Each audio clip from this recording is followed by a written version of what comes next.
안녕하세요 시청자 여러분, 저는 한국외국어대학교 독일어 통번역학과 이재원 교수입니다. 제가 재직하는 학과는 독일어 통번역학과이지만 저는 일반 언어학, 수사학 그리고 기호학 등에도 관심이 많습니다. 그리고 저는 1990년대 독일 뮌스대학에서 공부할 적에 고전 중국어학을 부전공으로 한 10여 년 정도 공부를 했습니다. 이러한 여러 가지 상황들이 제가 지금부터 다루려고 하는 오늘의 테마인 왕호 천축국전과 연관 지어진 것 같습니다. 자, 그러면 우선 특강을 시작하면서 짧은 구절 하나를 인용을 합니다. 무릇 길이란 멀다고 사람이 못 가는 법이 없고 사람에게 이국이란 따로 없다. 그렇기 때문에 동쪽 나라, 여기서 동쪽 나라라고 하는 것은 신라를 얘기합니다. 동쪽 나라 사람들은 승려이건 유학자이건 간에 반드시 서쪽으로 대양을 건너서 몇 겹의 통역을 거쳐서 말을 통하면서 공부하러 간다. 우리나라 최초의 해외 유학생이라고도 할 수 있는 신라시대 최치원 선생님께서 하신 말씀입니다. 이것은 마치 1300년 후에 한국 사회가 다문화 사회로 접어들고 많은 한국의 젊은이들이 좀 더 다양한 학문과 예술을 접하기 위해서 해외 유학을 떠나는 상황을 이미 1300년 전에 그 이른 시기에 간파했다고도 할 수 있습니다.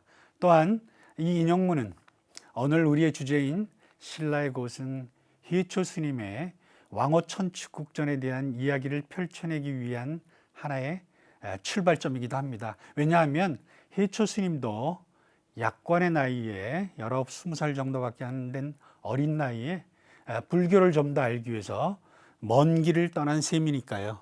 지금 보이는 요 그림은 제가 그린 건데요. 해초 스님께서 길을 떠날 때 그 모습입니다. 해초 스님에 대한 이야기는 우리들이 들어본 적이 있을 겁니다. 중고등학교 입시에도 단골로 출제될 정도로 해초 스님은 한국인의 자존심입니다. 그러나 스님이 지은 왕호 천축국전이라는 저서의 제목을 아는 분들은 많을 테지만 도대체 그 왕호 천축국전이 어떤 내용을 담고 있는지에 관해서 아는 분은 별로 많지 않을 겁니다. 저서명의 가장 앞에 있는 왕호라는 것이 혹시 사람 이름이 아닌가, 그런 생각도 했을 테고요. 사실은 제가 초등학교 때 그렇게 생각했다는 겁니다. 제목에 대해서 간단히 말씀드리면 왕은 갈 왕자이고요, 가다 그럴 때 그 왕자이고요, 오천축은 고대 인도의 또 다른 이름입니다.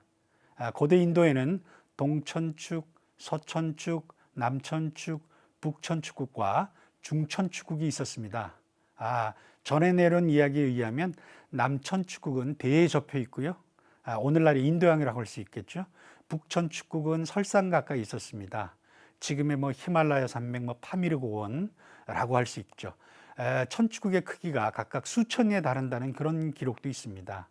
따라서 왕호 천축국전을 현대어로 번역하자면 인도 여행기, 좀 더 이제 구체적으로 자세히 설명하자 그러면 인도 구법 여행기쯤 된다고 할 수 있겠죠. 자, 해초 스님은 704년도에 704년도라는 설도 있고 700년도라는 설도 있는데요. 704년도가 훨씬 더 신빙성이 있을 것 같습니다. 704년도에 신라에서 출생하셨고요. 16살 되던 719년도에 불교를 공부하기 위해서 당나라 유학길에 오르게 됩니다. 그곳에서 스리랑카 출신의 금강지라는 분을 만나가지고 스승으로 모시면서 불교 공부를 하다가 한 4년 정도 했다는 것 같습니다. 불교의 발상지인 인도로 목숨을 건 4년여의 구법 여행길에 오릅니다. 그것이 서기 723년경입니다. 다음은 해초가 신라 출신이었다는 근거 중에 하나인 왕호 천축국전에 등장하는 해초의 5편의 서정시 중에 하나인데요. 해초가 여행 도중에 남천축국을 향하는 도중에 고국을 그리는 마음에서 쓴 서정시입니다. 제가 한번 읽어보겠습니다. 달 밝은 밤에 고향길을 바라보니 뜬구름 너울너울 돌아가네. 그 편에 편지를 한 장 붙여보지만 바람이 거세어서 화답이 없네. 내 나라는 하늘 북쪽에 있고 남의 나라는 땅끝 서쪽에 있네. 일라면은 기러기도 없으니 누가 소식 전하러 게림으로 날아가리. 여기서 말한 일람은 지금의 그 베트남을 말합니다.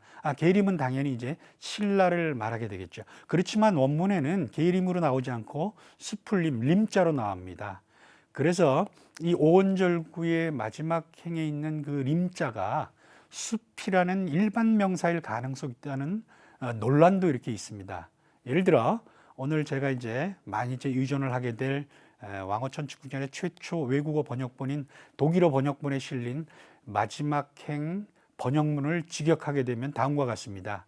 누가 나를 위해서 나의 고향 숲으로 돌아가리. Wer könnte da für mich nach meinem heimatlichen Wäldchen fliegen? 그러나 후세 학자들은 대체적으로 신라를 가리키는 그 기림으로 그 스풀림자를 받아들이고 있습니다.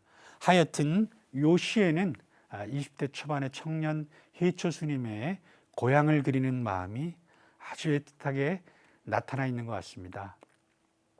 이러한 왕어천축국전은 고대 인도를 4년여 동안 두루 여행하면서 기록한 구법 여행기라고 말씀드렸는데요. 그 노정을 우리 지도책에서 이렇게 살펴보면 다음과 같습니다.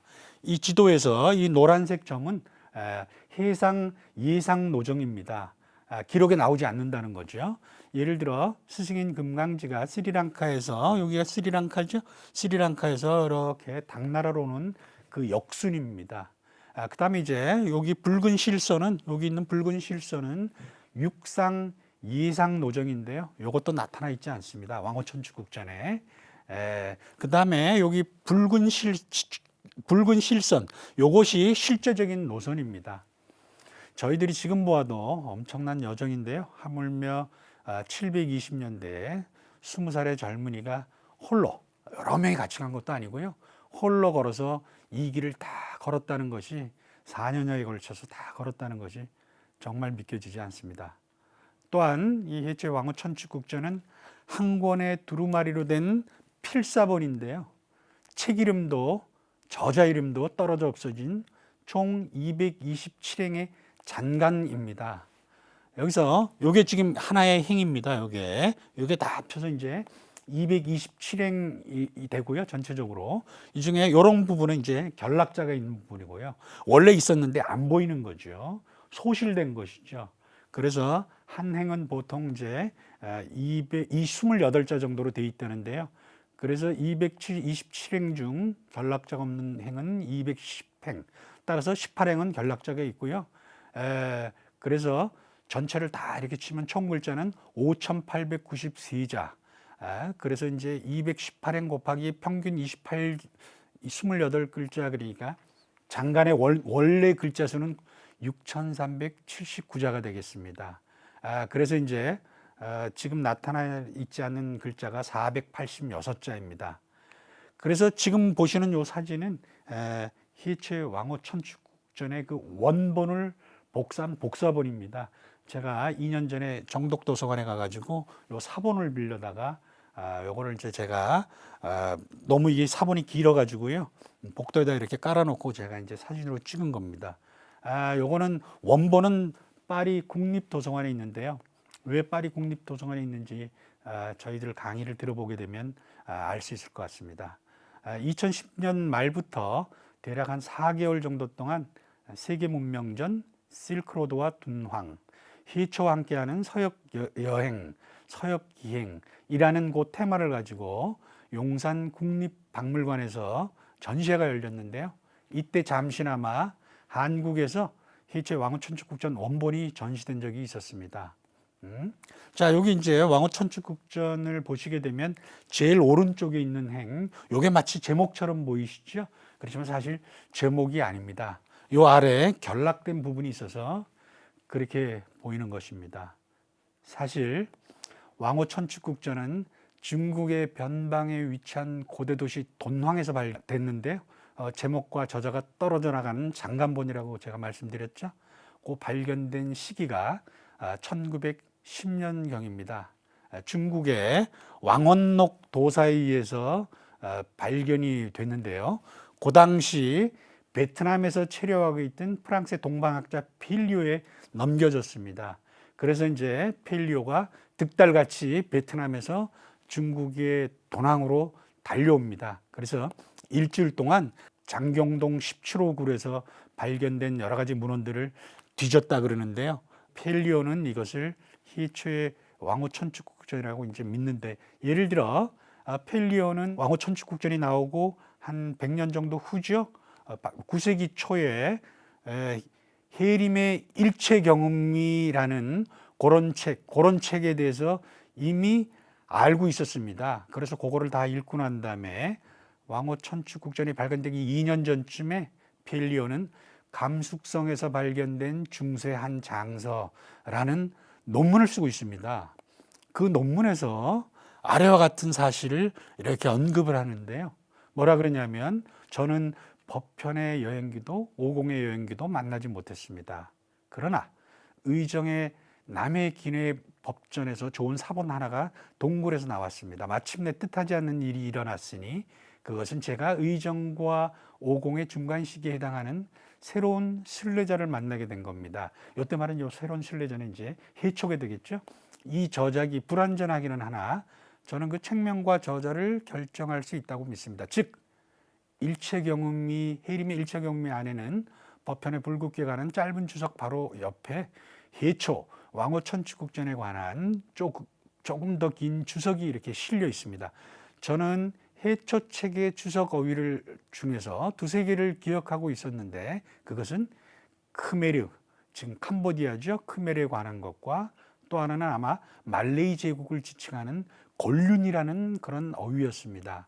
세 번째 것은 틀림없이 사율, 즉 자블리스탄에 관한 것이었고, 이러한 어휘들의 순서로 보아서 해초는 중국을 떠나서 남해를 거쳐 서북인도와 중앙아시아를 갔다가 돌아왔다고 하겠습니다. 라고 펠리오는 1908년도에 자기 논문에서 이렇게 얘기를 하는데, 이 얘기는 뭐냐면 벌써 발견되기 2년 전에, 벌써 1200년 전에 해초의 왕호천축국전에 대해서 이 프랑스의 동방학자 펠리오는 다 컨트롤하고 있었다는 거죠.